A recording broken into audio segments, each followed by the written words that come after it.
Imagine a machine that doesn't just carry you from point A to point B, but reshapes the way you think about travel. Sleek lines carved into metal, an engine note that feels less like mechanical noise and more like a declaration of intent, and a personality that fuses everyday usability with a rebellious streak that refuses to be ignored. It isn't simply transportation. It's a symbol of aspiration, of pushing boundaries, of turning routine movement into something memorable. When the world was searching for answers to post-war growth, rising competition, and shifting tastes, one creation stepped in with a response that was equal parts daring and pragmatic. For some, it was a tool. For others, it was a lifestyle. But for everyone who encountered it, it carried a presence impossible to dismiss. And decades later, its legacy still sparks arguments in garages, clubs, and comment threads about what makes a vehicle truly iconic. We're about to dig into its story, its impact, and its lasting meaning. So before we begin, make sure to like, subscribe, and drop a comment on which model or series you want to see covered next. The Triumph Bonneville 1959 entered the world at a time when motorcycling was balancing on the edge between utility and passion, and its debut instantly signaled that this was no ordinary machine. Named after the Bonneville Salt Flats in Utah, where speed records had been shattered, the model carried with it a sense of daring and a promise of performance that everyday riders could finally access. Britain's motorcycle industry was in its prime, and Triumph wanted something to cement its reputation not just in its home market, but across the Atlantic, where American riders were hungry for speed and style in equal measure. The Bonneville 1959 was built around a 650cc parallel twin engine, essentially an evolution of Triumph's proven power plants, but tuned with twin carburetors for extra punch, simple by today's standards, but groundbreaking then. This setup was enough to propel the bike past the ton, that magical 100 miles per hour benchmark that defined the cafe racer scene and became the obsession of an entire generation. Triumph's design choices were deliberate. It had to look the part as well. The Bonneville's teardrop tank, slim profile, and low stance weren't just functional. They embodied a spirit of speed and freedom that appealed to both British rockers and American desert racers. The decision to combine style and performance wasn't without risk. Motorcycles were still considered niche in the US, often pigeonholed as either transportation for the budget-conscious or toys for eccentrics. But Triumph believed the Bonneville 1959 could bridge that gap, offering reliability and accessibility alongside adrenaline. To make that happen, compromises had to be made. The bike retained kickstart ignition and required regular maintenance. Oil leaks were a familiar issue. Yet, rather than being seen as flaws, these quirks became part of its character. Owners were bonded to their bikes by the necessity of keeping them tuned, fostering a hands-on culture of tinkering that amplified loyalty. In Britain, the Bonneville 1959 quickly found a place among the cafe racer crowd, where riders stripped their bikes for speed and sprinted between roadside cafes. But in America, its reputation was forged in desert races and flat tracks, where the engine's torque and ruggedness proved just as valuable as its top speed. It became a dual identity machine, one of urban rebellion in the UK and rugged performance in the wide-open American West. The Bonneville 1959 also marked a cultural shift. Until then, motorcycles were often associated with working-class practicality, but the Bonneville added an aspirational layer. It was the kind of machine you bought not because you needed transportation, but because you wanted to stand apart. Triumph played into this image carefully, promoting the Bonneville not just as a motorcycle, but as an emblem of individuality, hinting that ownership meant aligning yourself with a faster, freer lifestyle. This cultural positioning was reinforced by its price point. The Bonneville 1959 wasn't cheap, but it wasn't unattainable either, straddling the line where middle-class enthusiasts could justify the expense. It tapped into a demographic that had disposable income and wanted something that reflected their identity beyond work and family obligations. And with motorcycles still offering an escape from post-war austerity, the Bonneville symbolized a kind of modern liberation. Of course, Triumph was also looking over its shoulder. Other British manufacturers were experimenting with high-performance twins, and there was always the looming threat of Japanese competition on the horizon. But in 1959, the Bonneville was unchallenged in its blend of speed, style, and charisma. It was a crown jewel, a flagship model designed to show the world that Triumph wasn't just another motorcycle brand, it was the one setting the pace. Riders who chose the Bonneville 1959 often spoke of the bond it created, The way its immediacy on the throttle made each ride feel like a conversation between man and machine. For cafe racers, it was the ideal starting point for modifications. Clip-on handlebars, rear-set foot pegs, and polished tanks transformed it into a street racer that still carried Triumph's beating heart. For desert racers in California, it was a weapon that could take punishment and keep going. That versatility, born from Triumph's design decisions, would prove essential in making the Bonneville a household name. The reality of ownership wasn't always glamorous. The bike required frequent tuning, carb balancing, and vigilance against leaks. But this was also the golden age of the home mechanic, and these challenges reinforced the connection between rider and machine. Each adjustment was part of the ritual, making the Bonneville 1959 not just a possession, but a companion. It's easy to see why. In that first year, the bike became both a symbol and a benchmark, establishing a platform that would endure for decades. It gave riders the speed they craved, the look they wanted, and just enough flaws to feel authentic. And it set Triumph apart in a way that few competitors could match. What began in 1959 as a bold experiment soon became a movement as word spread and magazines praised its performance. Dealers in the US couldn't keep up with demand, and young riders flocked to own a piece of what they saw as the future of motorcycling. By the early 1960s, the Bonneville was already more than just a model. It was a phenomenon.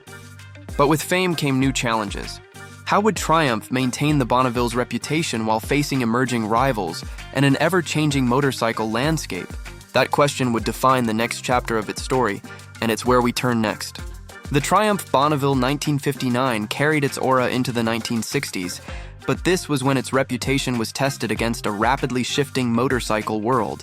The British press had already hailed it as the fastest production bike available, and in America, it was becoming a sensation among young riders who wanted something more stylish and more powerful than the machines their fathers rode. Yet, the Bonneville's fame also brought scrutiny. Could it live up to the hype as competitors began to push performance further? Triumph knew the Bonneville 1959 had struck a cultural nerve, but keeping that momentum meant adapting to markets that were not only diverse but sometimes contradictory. In Britain, riders expected a cafe racer spirit, lean, loud, and customizable. In the US, the demand leaned toward rugged endurance, with desert racing and long-distance cruising as proving grounds. The Bonneville was caught between these two worlds, and its evolution reflected a delicate balancing act. Dealers in California promoted it as a racing-capable street bike, while in London, it was the machine of choice for riders blasting down the North Circular to the Ace Cafe. Its dual identity became both a strength and a liability. For enthusiasts, the Triumph Bonneville 1959 embodied everything thrilling about motorcycles: speed, style, and an outlaw image.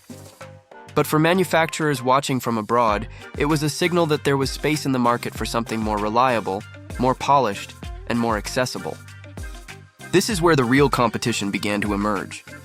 Other British companies were scrambling to replicate Triumph's formula, releasing twins that looked similar but often lacked the same charisma.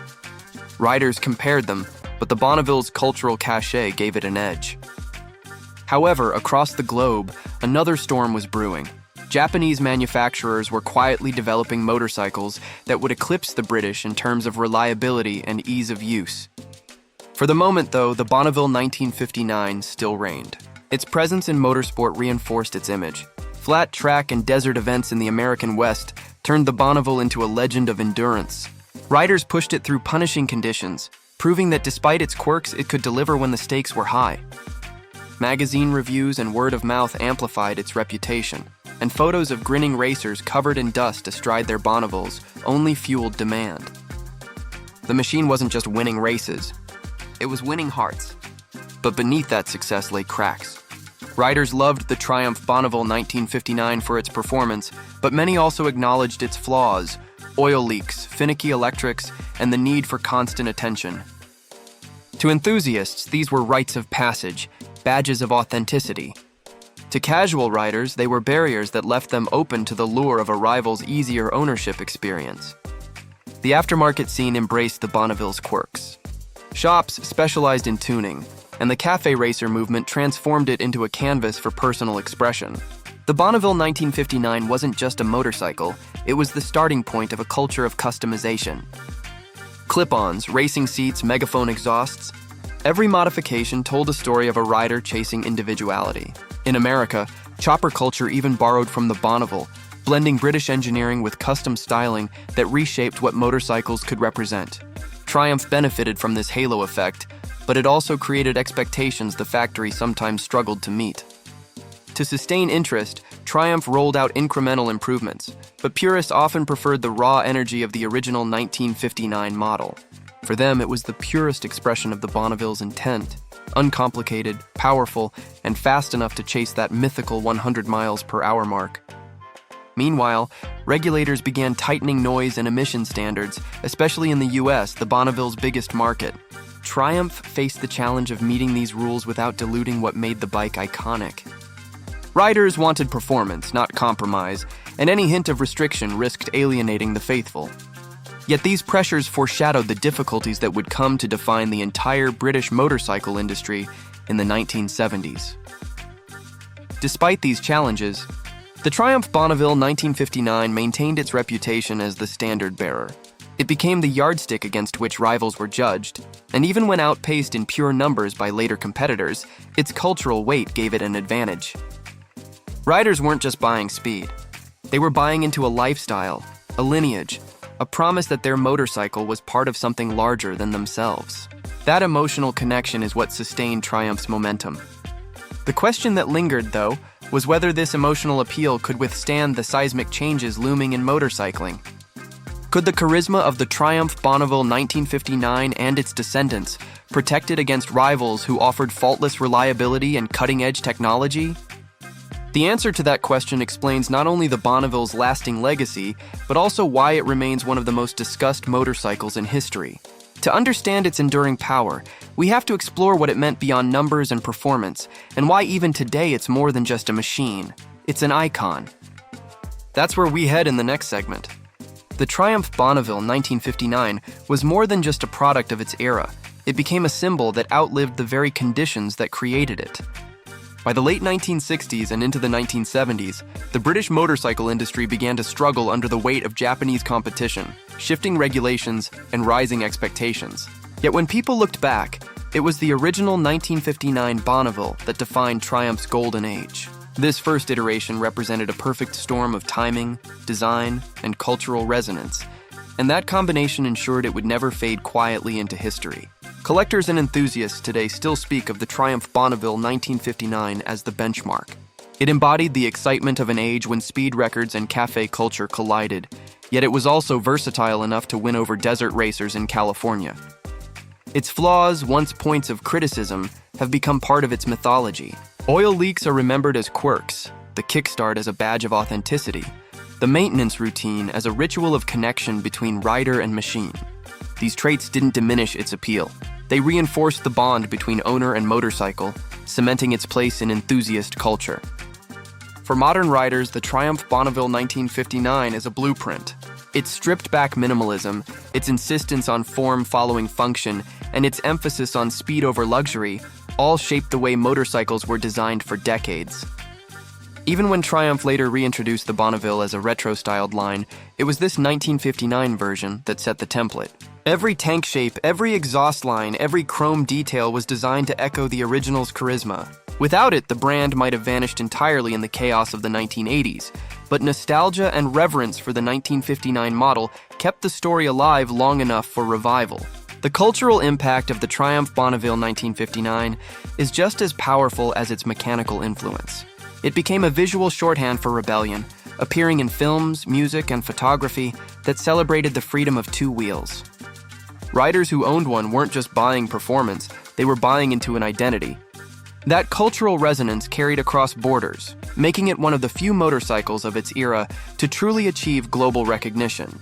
Today, enthusiasts still chase the original 1959 Bonneville not only for its rarity, but because it represents something motorcycles rarely achieve: timelessness. While most machines age into obsolescence, this one evolved into legend. The way it fused speed, style, and spirit created a standard that rivals could match technically, but never emotionally. Its DNA continues to ripple through the industry, influencing both retro designs and the modern minimalist custom scene. In the end, the Triumph Bonneville 1959 mattered because it offered more than transportation. It gave riders a sense of belonging, a tangible connection to an idea of freedom that transcended the motorcycle itself. That's why, more than 60 years later, it's still spoken of in reverent tones. It wasn't perfect, but that imperfection was part of its power. Its legacy is not simply that it went fast, it's that it made going fast mean something. And that is why the Triumph Bonneville 1959 remains one of the most enduring motorcycles in history. The Triumph Bonneville 1959 stands today as both a collector's prize and a touchstone for anyone trying to understand how motorcycles became cultural icons. For U.S. enthusiasts, its relevance lies not only in history, but in practical ownership considerations. Original examples are rare, and when they surface, prices reflect their status. Restored bikes can command significant sums, while unrestored survivors often require deep mechanical knowledge and commitment. Parts availability is surprisingly strong thanks to an enduring aftermarket, but authenticity matters, and sourcing correct components for a true 1959 model can be both costly and time-consuming. Reliability is always a central question. The Triumph Bonneville 1959, even when properly maintained, is a machine of its era. It will leak oil, demand carburetor adjustments, and occasionally test the patience of its rider. Yet for many owners, that intimacy is the point. The rituals of care and the mechanical dialogue are part of the ownership experience. In terms of availability, most US-based examples trace their roots to the West Coast, where Triumphs sold strongly in period. Importing from the UK is an option, but customs and restoration costs quickly add up, so domestic hunting often proves more practical. For riders considering a classic Bonneville today, the real decision is whether they want to ride or collect. Restored examples can be enjoyed on weekend rides, but long-distance reliability is not its strength. As a showpiece, however, it offers unmatched presence and an instant conversation starter at any meet. Its legacy also shapes modern choices. The reintroduced Bonneville line borrows heavily from the 1959 model's visual language, offering buyers the style without the headaches of vintage ownership. But purists know the difference. There is something about the first-year machine, the slim tank, the raw twin engine, the knowledge that this was the moment it all began, that no modern reproduction can capture. For US viewers, the takeaway is clear. The Triumph Bonneville 1959 is less about convenience and more about connection. It connects riders to a specific moment in time when speed, culture, and identity collided. It connects owners to a lineage of enthusiasts who value character over perfection. And it connects us all to the enduring truth that sometimes a machine becomes more than metal, it becomes myth. That is the story of the Triumph Bonneville 1959, a motorcycle that didn't just define a brand, but defined what motorcycling could mean. And in the end, its greatest achievement was not how fast it went, but how deeply it resonated with those who dared to ride it.